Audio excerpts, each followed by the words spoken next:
Hello guys, good morning. સ્વાગત છે તમારા બધાનું મસ્ત મજાના એક નવા વ્લોગમાં. તો ફાઇનલી જો આપણે છે ને અમદાવાદમાં પહોંચી ગયા છીએ અને હમણાં આપણું સ્ટેન્ડ આવશે ને એટલે આપણે નીરવને હમણાં થોડીક વારમાં ફોન કરી દઈશું કે આપણને લેવા આવે. તો તમને લોકોને મારી આજુબાજુ ક્યાં એટલે કે પ્રકાશ નહીં દેખાતું હોય, કારણ કે મેં તમને ગયા બ્લોગમાં કીધું હતું કે જાડુ આવશે એટલે મારો સુખનો સૂરજ ડૂબી જવાનો છે. તો જાડુનો ફોન આવી ગયો છે કે હમણાં બસ 5 મિનિટમાં પહોંચે છે. જો ખરેખર મારો સુખનો સૂરજ ડૂબી ગયો છે, કાંઈ વાંધો નહીં. જાડુ આવે ત્યાં સુધી મસ્ત મજાનું સવારે મસ્કાબન ખાઈ લે ફટાફટ. મેં તમને કીધું હતું ને કે એકવાર તમારો સુખનો સૂરજ ડૂબે એટલે પૂરું થઈ ગયું. મસ્કાબન ખાવા ગયો ત્યાં કાકા કે ઓનલાઈન નથી લેતો. હવે અત્યારે સવારમાં કેસ લઈને નથી આવ્યો. હવે ઘરે જાઓ અને કેસ લાવો ને પછી મસ્કાબન ખાઓ ત્યાં તો પાછી બસ અમદાવાદથી સુરત પહોંચી જાય. કીધું કાંઈ વાંધો નહીં, હાલો. ટૂંકમાં હવે બધું મારું ગતિવિધિ બધી પૂરી થવા આવી. અમુક માણસોમાં ચહેરામાં રંગ કેમ ખીલી ગયો છે કે ઉતરી ગયો છે? રંગ ઉતરી ગયો, ખીલો તો તું નહોતી ને ત્યારે. સુખનો સૂરજ મારો જો પાછળ અંધારું કે સુખનો સૂરજ જ નથી દેખાતો. કાલે અર્થું કે કોઈ કીચ કહેતું હતું કે હવે છે ને કે નીરવ ફૂવાનો કે સુખનો સૂરજ છે ડૂબી જવાનો છે, દુઃખનો સૂરજ આવવાનો છે. મારો કે દુઃખનો સૂરજ આવવાનો છે. મારા અત્યાર સુધી છે ને સુખનો સૂરજ ઉગ્યો નહોતો. 10 દી ઉગ્યો પાછો આસમી ગયો. 10 દિવસ નહીં 13 દિવસ થયા છો. 3 દીમાં હું ફરક પડે. આવા પોટલા ઉચકવાના મારે. જો પોટલા ઉચકે કે મજૂર આપણે બોલાવી લીધા છે જો ઘરેથી પોટલા ઉચકાવવા માટે. ઘરે પહોંચી જવું જોઈએ, બરોબર છે? જે આડો આવડો માલ આમ થાવો ન જોઈએ મારો. કમ્પ્લીટ આવડો મોટો માલ ને આડો આવડો નો થયો આવડા નું થાય. ફાઇનલી છે ને આપણા રૂમમાં આપણે પહોંચી ગયા છીએ. તમે ગમે ત્યાં જાઓ, ઘરે આવો ને ત્યારે હાસ થાય. તો જુઓ આપણા બેડમાં હું ને ત્યારે શાંતિ થાય કે હાસ આપણી જગ્યાએ પાછા આવી ગયા. તો સુરતથી જો આપણે જે પાણીની બોટલ ભરી હતી ને એમનેમ છે, કારણ કે મેં જો પાણી પીસતે તો પછી આપણે નીચે ઉતરવું પડશે વોશરૂમ જવા માટે, એટલે આપણે પાણી જ નહોતું પીધું. હવે છે ને આપણે પાણી પી લઈએ. તો હમણાં છે ને ખાસ કરીને મચ્છરનો એટલો ત્રાસ છે કે વાત જવા દો. આ ઓલ આઉટ ને એવું ચાલુ કરે તો મચ્છર જાતા જ નથી, પણ આપણું ઓલ આઉટ પૂરું થઈ ગયું હતું એટલે કીધું કે મગાઈ લઈએ. એટલે મેં બ્લિંકિટ કરી નાખ્યું. આ 4 નો કોમ્બો મગાઈ લીધો છે એટલે થોડું ઘણું જે રાહત મળે. તો રસોઈનો ટાઈમ થઈ ગયો છે અને જો આજે ભીંડાનું શાક અને રોટલી બનાવવાનું છે. અને હમણાં કેટલા દિવસથી આપણે છે ને મગજ કસવાનું નહોતું રહેતું કે હું બનાવું છે. હવે મમ્મી મને પૂછે, હું મમ્મીને પૂછું. મેં તો આજ ભીંડાનું શાક ખાવું છે, કારણ કે કેટલા ટાઈમથી ભીંડાનું શાક નથી ખાધું અને શાક રોટલી જ જો કે ઓછા ખાતા છે. મમ્મી કેમ છે? બસ મજામાં હો. મજામાં છો ને? હા, તે હારું ખાધું છે ને આ શાક રોટલી. હા, હમણાં તો કેટલા દિવસ કાલ બપોરે ખાલી શાક રોટલી મેં ખાધી હતી. બાકી હું ગઈ ને ત્યાંની મને લાગે એકાદ વાર માંડ ખાધી છે, ખાધી જ નહોતી, કારણ કે કાંક ને કાંક નવી વસ્તુ બનતી જ હોય. અને આ વખતે સ્પેશિયલ મેં કીધું મારે એક તો ઢોકળા ખાવા હતા, ખાટિયા ઢોકળા, એક રગડા પેટીસ ખાવી હતી અને એક ચૂરમાના લાડવા ખાવા. બીજી વસ્તુ ખાવ કે ન ખાવ, આ 3 વસ્તુ ખાવી હતી. તો કાલ છેલ્લે રગડા પેટીસ ખાઈને પછી હું બસમાં બેઠી. લે અમે વાટ જોઈ રહ્યા, અમે તો કઈક બનાવી નવીન આવે ને પછી તો બનાવી. કઈ નહીં, ખાઈ નાવી લે. 2 દિવસ પછી બનાવશું. હા, એ વાત સાચી છે, એ તો બનશે. હા, અને બધું એના જો ગાજર. હા, જો ગાજર ગામડેથી આવ્યા છે. અમારા સામે વાળા ગામડે ગયા હતા ને, અમારે હારવાર જ ઉતરા હતા. હું ઉતરા ને પછી નીરવ પાછો ત્યાં લેવા હોત જ ગયો હતો. તો ત્યાંથી ગાજર આવ્યા. આ ગાજર ને આ તો શું છે મમ્મી, કેવડો મોટો ગાજરો છે, ગાજરો. 501. તો કઈ ના, આપણું તેલ આવી ગયું, ફટાફટ શાક વઘાર નાખી. જો ભાઈ બહુ દિવસ પછી રસોડામાં બે માણસ જોવા મળે છે. શું બનાવો છો મેડમ? ભીંડાનું શાક અને રોટલી. ઓકે, ભીંડાનું શાક અને રોટલી બનાવે છે અને મમ્મી એ કાંઈક સુધારે. મમ્મી હા, આ શું છે નવી વસ્તુ? હા ગાજર જો. આ ગાજર નથી, આ ગાજરો છે. ગાજરો છે. ગાજર તો આને કહેવાય, આને ગાજરો કહેવાય. પાયલ બોલી આ હું ગાજરો સેમ આજ બોલી કે ગાજરો છે અને ગાજરનો કહેવાય. આપણા બેના વિચાર છે છે. સેમ. આમ જો આ અડધું ગાજર છે તો 501 નું છે. 1.5 કિલોનું ગાજર હશે. અને જો આ દેહના ગાજર આ છે ને ઢોરને ખવડાવે.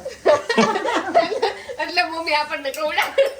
ના ના એવું નહીં, એટલે ઈ લોકો આવે એમ અને કેવડા થાય. જો પાણી વાળું તમને એમ ત્યાં ઢોર ને ખવડાવે તો અમે ઘરે લેતો જાવ એમ? આપણે ખાવાનું હોય પણ જાજુ ઈ વાવેતર એનું કરે એમ ખવડાવે. એટલે એવું હોય કે ઢોરને વધી જાય તો બીજા આપણા જેવા ઢોરને ખવડાવી દે એમ. ઢોર ખાતા ખાતા વધારે જ તો વધારે નહીં, આપણે તો ખાવાના જ હોય. આપણે એટલા બધા થોડા ખાઈ, પણ ખેતર 1 વીઘા 1 માં ગાજર વાવ્યા હોય અને કેવું આવડું મોટું જોયું છે. આપણે ખબર છે વિદેશમાં બધી વસ્તુ મોટી મોટી હોય, આપણા દેશમાં ન હોય. આપણી વસ્તુ બધી ન્યા વહી જાય.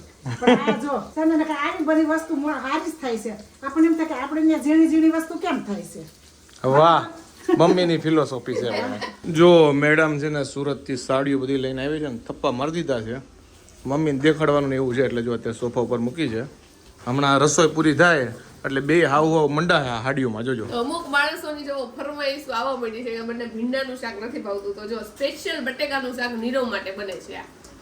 આ એનિવર્સરી ગિફ્ટ છે તારી, બરોબર છે, સમજી લેજે. આ હારી કહેવાય ગિફ્ટ લ્યો. તો હારી જ કહેવાય ને, અલગથી તો બટેકાનું શાક બનાવી દઉં. જો ભાઈ અત્યારે સાડીઓનું ચેકિંગ ચાલે છે કે કેવી લાગે છે ને કેવી નહીં. મેડમ બતાવી દો સાડી એટલે ખબર પડે. હમણાં પહેરીને તમને બતાવું. આ સાડી બહુ એટલે બહુ મસ્ત છે, મને બહુ ગમી અને મમ્મી એવું કહે છે કે એને બહુ ગમી. હમણાં હું તમને પહેરીને બતાવું કેવી લાગે છે ને. પહેરીને બતાવી, આમને બતાવી દે તું હાલશે. આમ નામ તો જો જોઈ લો, આમ નામ તો મેં ઘણી વાર એકવાર તો બતાવી દીધી, પણ એમને કઈ નો આઈડિયા આવે, પહેરી પછી જ ખબર પડે. અને ક્રીમ ને મરૂન કલર જ એવો છે કે બધાય જ બહુ ગમે. જો બીજી સાડી મમ્મી પાસે છે ઈ બતાવી દીધી. તો જો ફાઇનલી સાડી પહેરાઈ ગઈ છે અને પહેરીને પછી જો સાડી કંઈક આવી લાગે છે, મસ્ત બ્યુટીફુલ લાગે. અને એમાંથી ખાસ તો તમારું જે બ્લાઉઝ છે ગ્રીન કલરનું, એ બહુ સરસ લાગે છે. તો હાલો હવે તૈયાર થઈ ગયા. ક્યાં જમવા જવાનું છે લગનમાં? હાલો જમવાનું બનાવી નાખ્યું, હવે ક્યાં જઈએ હજી લગનમાં? રોટલી બાકી છે, શાક તો રાતે ખાઈ જાવ. હાલો જો ભાઈ મમ્મી ગમી કે નહીં? હા હો, મસ્ત સાડી છે. ગમી. આ છે ને આના કરતા સસ્તી છે, પણ બધાયને છે ને આના કરતા વધુ આ જ હાડી ગમી. આ લાગે આમ એકદમ મસ્ત. હવે બીજી તમને પહેરીને બતાવું. ઈ જો કે આમ થોડીક યુનિક લાગે ને. આવી મમ્મીએ કોઈ આ કલર છે મમ્મી તમારે? નથી. કેટલું મેં યાદ કર્યું કે મમ્મીને કયા કલર નથી, કયા કલર નથી. ઈ બધાય લેવાતા, પણ તોય જો પછી આ બે કલર લીધા છે. હમણાં તમને આ પહેરીને બતાવું. તો બે માંથી કઈ સારી લાગે ને કોમેન્ટ કરીને કહેજો. જો પેલી હાડી તો આ છે ને બીજી આ પહેરવું. જો આજે રસોઈ ખબર નહીં વેલી પૂરી થઈ ગઈ છે એટલે સાસુ વહુ બે જો ભાઈ હાડીઓમાં મંડાણા ગયા. મમ્મી જો આ પહેરે છે અને આ જાડુ પહેરે છે. જો આ સાડીનો કલર એ મસ્ત છે, યુનિક છે એકદમ. અને ડિઝાઇન આનું બ્લાઉઝ છે ને ઈ બહુ મસ્ત છે, એકદમ વર્ક વાળું છે. મને તો સાડીનો કલર એ ગમ્યો, એકદમ યુનિક નથી લાગતો? યુનિક છે, સાડી યુનિક છે. તમે નજીકથી જો આ બધો જો આ પટ્ટો બહુ મસ્ત છે. સારું લાગે છે. બે માંથી કઈ સાડી તને ગમી નીરવ? આ ગમી વધારે કે આ ગમી? મને તો બે એટલે બે યુનિક છે, બે અલગ અલગ જગ્યાએ પહેરાવી. એક જ કહેવાની. બે છોકરી જોવા જાત બે ને તો આ નો પાડે, એકને જ પાડવાનું હોય ને. હું તો બે હું ત્રણ ને આ પાડી દઉં. પણ સામે વાળી નો તને આ પાડે ઈ તો વાંધો છે. તું તો 10 ને આ પાડી દે. તું હું મને સમજશો હજી? હું તને જે સમજુ છું ને મને ખબર છે કે તું બધી છોકરીઓ તને રિજેક્ટ કરે ને હું સમજુ છું તને. કઈ હાડી લાગે કે? હવે મારે વિચારવું પડશે, હું જોઈ લઉં કઈ હાડી. હજી મમ્મી તો એ હાડી પહેરે જ છે.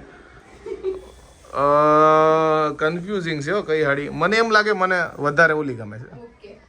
એટલે આમાં છે ને બહુ ટફ છે કારણ કે બે હારી છે. બે મસ્ત છે ને. હા મમ્મી પહેરી જ છે જેવી તેવી. મમ્મીએ છૂટા પલ્લુની પહેરી. મમ્મીએ સાડી ઉપર સાડી પહેરીને એટલે કેવી લાગે છે કે તો ખરા? સારી છે. મને તો આ એટલી ગમી એટલે જ કહું છું. એવું નથી કે ઈઝીમાં તમે કહી દો કે આ હારી છે એમ, પણ તો આ બેસ્ટ લાગે. નીરવ તારી હાટુ બે વસ્તુ લેવી છે. શું? બર્તન બતાવું. જો નીરવ હાટુ આ બે વસ્તુ લાવી છે, એક જોધપુરી અને એક સૂટ. આ પહેરી લેજે, બરોબર છે? ઓહો આવડી મોટી સાઈઝ તો મારે નહીં થાય. અરે સ્પેશિયલી તારા માપના મેં સીવડાવ્યા છે આ. ઓકે હું પાછો નાનો થાવ ત્યારે પહેરવાનો એમ ને? સોરી નીરવ નહીં, નીવ હાટુ લાવી છે આ તો. જો ભાઈ નીવ હાટુ લાવી છે હે ને? હા આ જોધપુરી છે અને આ સૂટ છે.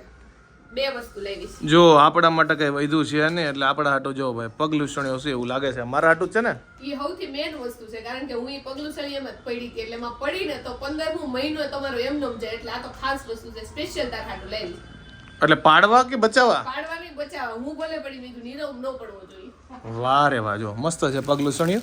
આમાં પાછળ રબરની ગ્રીપ હોય ને એટલે લસરે નહીં, બાકી આવી જે ટાઇલ્સ હોય ને એમાં લસરી જાય. જો આમ તો આજે ભીંડાનું શાક બનાવવાનું છે. મેં મમ્મીને કીધું હતું કે ભીંડો લઈ લો, જો હું બનાવી નાખીશ. ને શાક રોટલી મેં મારા ખુદના હાથનું ખાધું ને તો બહુ મજા આવી ગઈ. લિટરલી મેં 3.5 રોટલી ખાધી, કારણ કે મને જેવું ભાવે ને એ રીતનું મેં શાક ને બનાવ્યું હતું. રોટલી તો જો કે સેમ જ હોય, પણ શાક મને જે રીતનું ભાવે એ રીતે બનાવ્યું હતું, ખાવાની બહુ મજા આવી ગઈ.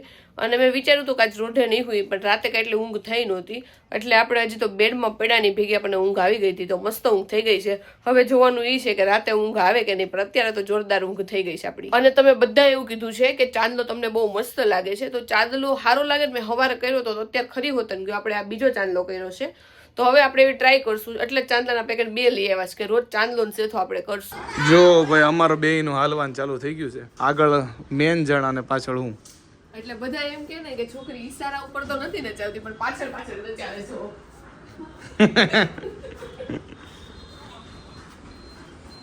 કેટલુંક ભાગી હવે. તો અમુક માણસોને મારો વધાર કરવાની એટલી ટેવ છે ને, આમ જો હું હાલું છું ને તો ઈ હાલવા માંડ્યા. અને ઈ પાછું જો મારથી આગળ થઈ ગઈ કે હું પાછળ ન રહેવાની, એટલે જો મારથી આગળ થઈ ગયા. એમાં એવું છે કે આજે રાતે જાડુએ કીધું છે કે આજે આપણે કઈ સેન્ડવિચ બનાવવાની છે? આલુ મટર સેન્ડવિચ. આલુ મટર સેન્ડવિચ બનાવવાની, એટલે પેટમાં જગ્યા જ કરવી પડે, આટલું હું એક્સ્ટ્રા આલુ. તો આજે ફાઇનલી મેડમ આવી ગયા છે ને પહેલા જ દિવસે અમારા ઘરે બને છે આલુ મટર સેન્ડવિચ. હવે જાડુ જોવે છે, એસ્ટિમેટ કાઢે છે કે શું વસ્તુ ઘરે પડ્યું છે, શું બહારથી લાવવાનું છે. એટલે બહારથી લઈ આવી વસ્તુ, પછી ખાવાનું કામ ચાલુ કરીએ. શું કેવું? અને આલુ મટર સેન્ડવિચ બનાવવાનું કીધું કોણે? કોણે કીધું? મમ્મીએ. હા જો કે મમ્મી તારે વાટે જ કેમ હતા કે પાયલ આવે ને પછી કે ખારું બનાવશે. એટલે મને છે ને સેન્ડવિચ બહુ ભાવે પણ કોઈ વાર પ્લાન નો બને. દાંત પ્લાન બની ગયો ને તો મેં કીધું હાલો બનાવી નાખી. ઓકે, તમે બનાવી નાખો, અમે ખાઈ નાખીએ. હા એટલે હું જ બનાવી નાખું અને બધા ખાઈ લે. ડન. જો આપણે બહારથી બધી વસ્તુ લઈ આવ્યા છે. આપણે બ્રેડ લીધી છે, સાથે સોસ લીધો છે, પછી મસાલામાં નાખવા માટે મસાલા સિંગ, બટર લીધું છે અને ચીઝ લીધું છે. બધી વસ્તુ આવી. જો આ છે ભાઈ સેન્ડવિચનું મશીન.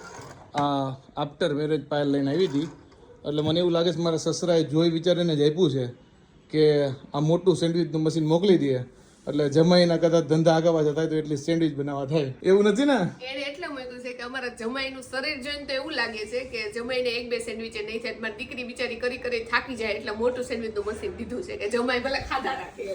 મને એમ લાગે ધંધો કરવા દીધું ને, કારણ કે બહાર લારી વાળા પાસે કે દુકાન વાળા પાસે એવડું મોટું છે. ખરેખર આ ઘરે એટલું કામનું છે ને કે ગમે એટલા મહેમાન હોય ને તો આમાં છે ને એક લગભગ 6 સેન્ડવિચ બની જાય છે એટલે અમારે સોર્ટ આઉટ થઈ જાય. કા અને નીરવ જેવાને જેને 10 જોતી હોય એને ખાલી 2 ફેરામાં પતી જાય એમ. નકર તો ઓલી 2 કરતી હોય તો કેટલા 6 ફારા થાય. કાંઈ વાંધો નહીં. જો સાફ બાપ કરી લીધું છે, હમણાં આ લોકોનું કામ પતે એટલે પછી મંડા. જો ભાઈ અત્યારે સેન્ડવિચનો મસાલો ઓલમોસ્ટ રેડી થઈ ગયો છે. બીજું કઈ નાખવાનું છે? મીઠું ને લીંબુ ને બધી વસ્તુ નાખવાની. આના પછી શેની તૈયારી કરવાની છે હવે? આના પછી કઈ નહીં, ચટણી બની ગઈ છે ને આ બધી વસ્તુ બની જ ગઈ છે. હવે ખાવાની તૈયારી કરવાની છે. ઓકે, તો સેન્ડવિચ બનાવવાની તૈયારી કરવાની છે ને?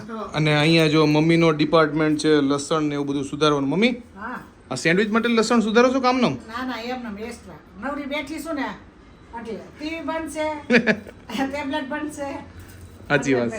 અત્યારે તો ન જોવાય ને એમ કે જોયા ન કરે ને 24 કલાક એટલે આ સાઈડનું કામ કરું. અમારું ટીવી હમણાં બગડ્યું છે એટલે મમ્મી કે 24 કલાક જોયા ન કરે. તમારે જોવું હોય ને તો ચાલુ થાય એમ નથી. મને એવું લાગે મમ્મી નવો ખર્ચો ન આવે ટીવી નો કઈ. હા મારા સાઈ બાબા હમણાં નથી જોવાતા. હા મમ્મી સાઈ બાબાનું સિરિયલ જોતા હોય. હવે ટીવી નું બતાવી દેવું. ઓડિયો આવે છે, વિડીયો નથી આવતો. અને બહુ એટલે બહુ અમારે શું કહેવાય જૂનું ટીવી છે. આ સ્માર્ટ ટીવી નથી એટલે જો રિપેર બીપેર નહીં થાય તો પછી નવું જ લઈ આવશું. અધરવાઇઝ રિપેર કરાવી લેવું. ખર્ચા ઉપર ખર્ચો. હા હમણાં તો ઈ ચાલે છે. તો જો અત્યારે સેન્ડવિચ બનાવવાનું ચાલુ થઈ ગયું છે. અહીંયા મસાલો અને ચટણી એવું બધું ભરાય છે. અહીંયા ચીઝ નાખીએ છે અને અહીંયા જો આમાં બને છે. 4 ઓલરેડી નાખી દીધી છે. અને આજે જો સેન્ડવિચમાં ગેસ્ટ આવ્યા છે ભણાભાઈ. ભણાભાઈ મજામાં? જો ગરમા ગરમ સેન્ડવિચ તૈયાર થઈ ગઈ છે અને બધા લોકો જો જમવા માટે બેસાડી દીધા છે. અને ઊન પાયેલા તો જો મસાલો ભરીને અત્યારે સેન્ડવિચ બનાવવાનું કામ ચાલુ છે. કેવીક છે સાગર? બહુ મસ્ત. સાગર જો લસણ ડુંગળી નથી ખાતો, એની સ્વામિનારાયણ છે. પપ્પા કેવીક છે? બહુ સરસ. તો વાંધો નહીં. મમ્મી બસ ચાલુ કરું છું. કાંઈ વાંધો નહીં, કરો કરો. જો ભાઈ હવે થોડીક જ એટલે ચાલુ બેસી જાવ એવું હશે ને તો ગઈકાલના વ્લોગમાં મેં કીધું હતું ને કે મારા મમ્મી છે ને મારા ભાભી કામ કરતા હોય ને તો હારોહાર મારા પાસે કામ કરાવડાવે. તો ઘણા બધાએ કીધું છે કે અમારે એવું જ હોય. તો એ વાત સાંભળીને મને સારું લાગ્યું કે મારા મમ્મી એક જ નથી કે જે મારી પાસે કામ કરાવડાવે છે, બધાયના મમ્મી કામ કરાવડાવે છે. અને એ વાત સાચી છે, કેમ કે કામ કરવું જોઈએ. કારણ કે જો બધાય થોડુંક થોડુંક કામ કરે તો ફટોફટ કામ પતી જાય ને પછી બધાય શાંતિથી છે ને ઘરે બેસી શકે. નકર એક જણું બિચારું કામ કરતું રહે ને બાકી બધા બેઠા રહે તો એને જે કામ કરતું એને કોઈ દી બેસવાનો જ વારો ન આવે. એટલે કામ થોડું ઘણું બધે કરવું જોઈએ. આપણા ઘરે તો કરતા જ હોય પણ બીજાના ઘરે થોડું ઘણું તો કરવું જ જોઈએ. મમ્મી પપ્પા તો કહેવાય કે હાલો ઠીક છે, પણ કોઈના ઘરે આપણે મને એવું લાગે આપણા છોકરીઓમાં તો છે ને આવી જ જાય. લાઈક કોઈકની ઘરે મહેમાન થઈને ગયા હોય ને તો આપણે આમ પગ વાળીને બેહી નહીં કામ કરવા જ માંડી તરત. અને આજે સેન્ડવિચ છે ને એ બહુ મસ્ત બની હતી અને સેન્ડવિચ આપણે ખાઈ લીધી છે. નીરવ હાલવા ગયો છે. મેં કીધું આજનો દિવસ મારે હાલવા નથી આવું, આપણે કાલથી જોવું હાલવા જાવું કાં તો ઘરમાં જ હાલી લેવું. પણ હાલવાનું હવે શરૂઆત આપણે કરી દેવું. આજે આપણે 15 મિનિટ જેટલું ઘરમાં હેલાઈશું પણ હાલવા માટે ગાર્ડનમાં આપણે નથી ગયા. તો વાગી ગયા છે 10:30 અને ફાઇનલી આજનો વ્લોગ અહીંયા એન્ડ કરીએ.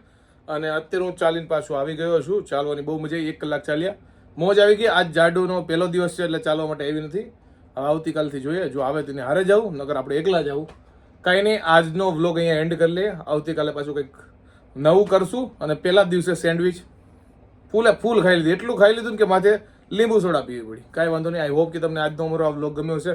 ગમ્યું હોય તો શું કરવાનું તમને ખબર છે? લાઈક કરો, કોમેન્ટ કરો, મિત્રો સાથે શેર કરો, ફેસબુકમાં ફોલો કરો, યુટ્યુબમાં સબસ્ક્રાઇબ કરો. તો મળે નેક્સ્ટ વ્લોગમાં. ત્યાં સુધી બાય બાય, ગુડ નાઇટ.